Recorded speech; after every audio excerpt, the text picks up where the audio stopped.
ఆ, ఏం వార్తలు ఉన్నాయంటే మల్కాజ్గిరి పైనే అందరి గురి.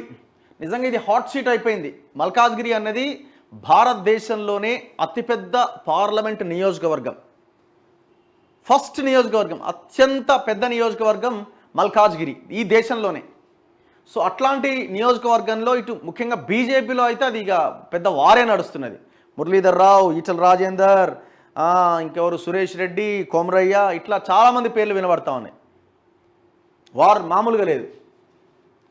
మల్కాజ్గిరి పైనే అందరి గురి. లోక్సభ స్థానం నుంచి పోటీకి అమితాసక్తి. ప్రధాన పార్టీలో ఈ టికెట్ కోసం తీవ్రమైన పోటీ.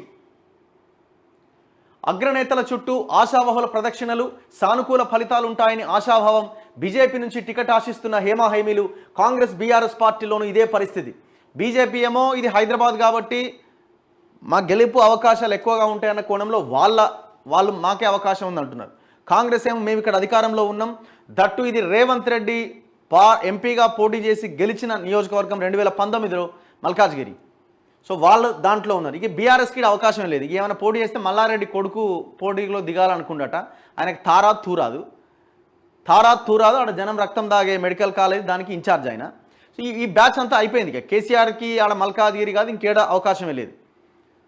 సో ఇక్కడ పోటీ కాంగ్రెస్ వర్సెస్ బీజేపీగా ఉన్నది. ఈ రెండు పార్టీల్లో మల్కాజ్గిరి సీటు హాట్ టాపిక్గా మారింది, హాట్ సీట్గా కనబడతా ఉన్నది. మల్కాజ్గిరి దేశంలోనే అత్యధిక ఓటర్లు ఉన్న పార్లమెంట్ స్థానం, భిన్న సంస్కృతులకు నిలయం. ఇక్కడి ప్రజల తీర్పు ఎప్పుడూ విభిన్నమే. ఇలా 1-2 కాదు, ఈ స్థానానికి ఎన్నో ప్రత్యేకతలు ఉన్నాయి. అందుకే రాష్ట్రంలోని ప్రధాన పార్టీల నుంచి అధిక సంఖ్యలో నేతలు ఇక్కడి నుంచి పోటీ చేసేందుకు ఆసక్తి చూపుతున్నారు. సొంత పార్టీలో ఎవరికి వారు ప్రయత్నాలు చేస్తూనే అవకాశం దక్కకపోతే కండువా మార్చేందుకు సిద్ధపడుతున్నారు. ఈ క్రమంలో పక్క పార్టీల నేతలతోనూ సంప్రదింపులు జరుపుతున్నారు. స్థానికులే కాకుండా ఇతర జిల్లాలకు చెందిన నాయకులు సైతం మల్కాజ్గిరిపై గురిపెడుతున్నారు. తెలంగాణలో 17 పార్లమెంట్ నియోజకవర్గాలుంటే మల్కాజ్గిరి టికెట్ కోసం అత్యధికంగా పోటీ ఉన్నది.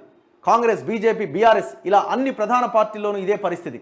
ఈటల నుంచి మురళీధర్ రావు దాకా మల్కాజ్గిరి టికెట్ కోసం బీజేపీలో అత్యధిక మంది నేతలు పోటీ పడుతున్నారు. సీనియర్ నాయకులు Etela Rajender, Koona Srisailam Goud, Muralidhar Rao, Chada Suresh Reddy, Delhi public school chairman Komaraiah, Pannala Harish Reddy, Sama Rangareddy ఇలా ఇక్కడి నుంచి పోటీ చేసేందుకు ఆసక్తి చూపుతున్నారు. ఈటల రాజేందర్ హుజూరాబాద్కు చెందిన నేత అయినా కరీంనగర్ పార్లమెంట్ స్థానంలో సిట్టింగ్ ఎంపీ బండి సంజయ్ ఉన్నందున మల్కాజ్గిరి టికెట్ కోసం ప్రయత్నిస్తున్నారు.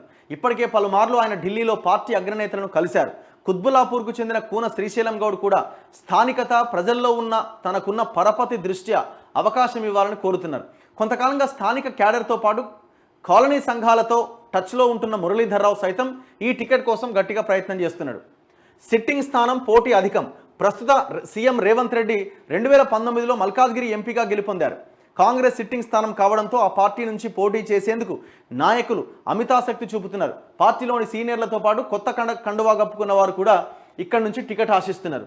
మాజీ కేంద్ర మంత్రి సర్వే సత్యనారాయణ, మాజీ ఎంపీ మధుయాష్కి గౌడ్, మాజీ ఎమ్మెల్యే మైనంపల్లి హనుమంతరావు, బండి రమేష్, శెట్టి కుసుమకుమార్తో పాటు తాజాగా పార్టీలో చేరిన బొంతు రామ్మోహన్, చంద్రశేఖర్ రెడ్డి కూడా అవకాశం ఇవ్వాలని రాష్ట్ర నాయకత్వాన్ని కోరుతున్నారు.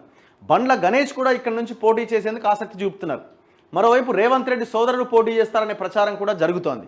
అయితే కుటుంబ సభ్యులను రేవంత్ రెడ్డి ఎన్నికల బరిలో దించుతారా లేదా అన్నది తేలాల్సి ఉన్నది. నేను అనుకోవడం అయితే రేవంత్ రెడ్డి వాళ్ళ ఫ్యామిలీ నుంచి బరిలోకి దింపే అవకాశాలు లేవు. చెప్పలేం, ఏమైనా జరగవచ్చు. బట్ నాకున్న ఇప్పటివరకు ఇన్ఫర్మేషన్ ప్రకారం అయితే నో. తుది నిర్ణయం అధిష్టానం తీసుకోబోతున్న నేపథ్యంలో ఎవరు బరిలో ఉంటారన్నది సస్పెన్స్గా మారింది. బీఆర్ఎస్లో ఎవరెవరు? మల్కాజ్గిరి పార్లమెంట్ స్థానం పరిధిలో 7 అసెంబ్లీ స్థానాలను ఇటీవలి ఎన్నికల్లో బీఆర్ఎస్ గెలుచుకున్నది. దీంతో ఈ టికెట్ కోసం చాలా మంది నాయకులు పోటీ పడుతున్నారు. వీళ్ళకున్న పాజిటివ్ పాయింట్ ఒకటే, మెజారిటీ సీట్లు బీఆర్ఎస్కి వచ్చినాయి. గ్రేటర్ హైదరాబాద్ చుట్టుపక్కల వాళ్ళకు వచ్చినాయి. మల్కాజ్గిరి పార్లమెంట్ పరిధిలో కూడా 7 స్థానాలు వాళ్ళకే వచ్చినాయి. మేడ్చల్ ఎమ్మెల్యే మల్లారెడ్డి తనయుడు భద్రారెడ్డి, మాజీ మంత్రి శ్రీనివాస్ గౌడ్, మాజీ ఎమ్మెల్యే మర్రి జనార్దన్ రెడ్డి ఇక్కడి నుంచి పోటీ చేసేందుకు ఆసక్తి చూపుతున్నారు. ఇక్కడ అవకాశం దక్కని పక్షంలో కాంగ్రెస్లో చేరి పోటీ చేయాలని మర్రి జనార్దన్ రెడ్డి భావిస్తున్నాడు. ఎమ్మెల్యే శంభీపూర్ రాజు కూడా టికెట్ ఆశిస్తున్నారు. అసెంబ్లీ ఎన్నికలకు ముందు బీఆర్ఎస్లో చేరిన కాసాని జ్ఞానేశ్వర్ కూడా తమ కుటుంబంలో ఒకరికి మల్కాజ్గిరి లేదా సికింద్రాబాద్ స్థానాల్లో ఒకటి కేటాయించాలని కోరుతున్నారు. అయితే ఇక్కడి నుంచి మాజీ మంత్రి మల్లారెడ్డినే బరిలోకి దింపాలని పార్టీ యోచిస్తున్నది. అదే సమయంలో అసలు ప్రచారంలో లేని నేతను బరిలోకి దింపినా ఆశ్చర్యం లేదన్న అభిప్రాయం వ్యక్తమవుతోంది. ఇక కేసీఆర్ రాత్రిపూట తీసుకునే నిర్ణయాలు ఉంటాయి అవి, అది వాళ్ళ సర్వేలు వాళ్ళ కథ. సో ఇది 2008లో ఏర్పాటైన నియోజకవర్గం. నియోజకవర్గాల పునర్విభజనలో భాగంగా 2008లో మల్కాజ్గిరి లోక్సభ స్థానం ఏర్పడ్డది. దీని పరిధిలో కుత్బులాపూర్, కూకట్పల్లి, ఉప్పల్, ఎల్బీ నగర్, మల్కాజ్గిరి, మేడ్చల్, కంటోన్మెంట్ ఈ అసెంబ్లీ నియోజకవర్గాలు ఉన్నాయి. అన్నిట్లో బీఆర్ఎస్ఏ గెలిచింది, టోటల్ స్వీప్ చేసింది. తెలుగు రాష్ట్రాలతో పాటు దేశంలోని ఇతర ప్రాంతాలకు చెందిన పౌరులు నివసిస్తున్నారు. అందుకే ఈ నియోజకవర్గాన్ని మినీ భారత్గా అభివర్ణిస్తూ ఉంటారు. 2009లో జరిగిన ఎన్నికల్లో ఇక్కడ నుంచి కాంగ్రెస్ తరపున విజయం సాధించిన సర్వే సత్యనారాయణ ఆ తర్వాత కేంద్ర మంత్రిగా వ్యవహరించారు. 2014లో ఇక్కడ నుంచి టీడీపీ అభ్యర్థి చామకూర మల్లారెడ్డి గెలుపొందారు. ఆ తర్వాత బీఆర్ఎస్లో చేరిండు. 2018 ముందస్తు అసెంబ్లీ ఎన్నికల తర్వాత మంత్రి అయిండు. ఇక 2019 లోక్సభ ఎన్నికల్లో మల్లారెడ్డి అల్లుడు మర్రి రాజశేఖర్ రెడ్డిని బరిలోకి బీఆర్ఎస్ దింపింది. అయితే కొడంగల్లో కాంగ్రెస్ తరపున పోటీ చేసి ఓడిపోయిన రేవంత్ రెడ్డి ఇక్కడ నుంచి ఎంపీ అభ్యర్థిగా బరిలోకి దిగి విజయం సాధించాడు. నియోజకవర్గం ఏర్పడిన నాటి నుంచి 3 పర్యాయాలు ఎన్నికలు జరిగితే 2 సార్లు కాంగ్రెస్, ఒకసారి టీడీపీని ఇక్కడి ప్రజలు ఆదరించారు. పలు సామాజిక వర్గాల ఓట్లు కూడా ఇక్కడ కీలకంగా ఉన్నాయి. ఈ క్రమంలో ప్రధాన పార్టీల నేతలు ఎవరికి వారు లెక్కలేసుకుంటున్నారు. రాష్ట్రంలో ఏ పార్టీ అధికారంలో ఉందన్న అంశాన్ని ఇక్కడి ఓటర్లు పట్టించుకోరని, జాతీయ స్థాయి అంశాలను పరిగణలోకి తీసుకొని ఆయా అభ్యర్థులను ఆదరిస్తుంటారని ఒక సీనియర్ నేత అభిప్రాయపడ్డారు. వాస్తవమే, చాలా సామాజిక వర్గాలు ఈ కోణం ఉంటుంది. కొంత ఎడ్యుకేట్ అయిన పబ్లిక్ కూడా ఎక్కువగా ఉంటారు.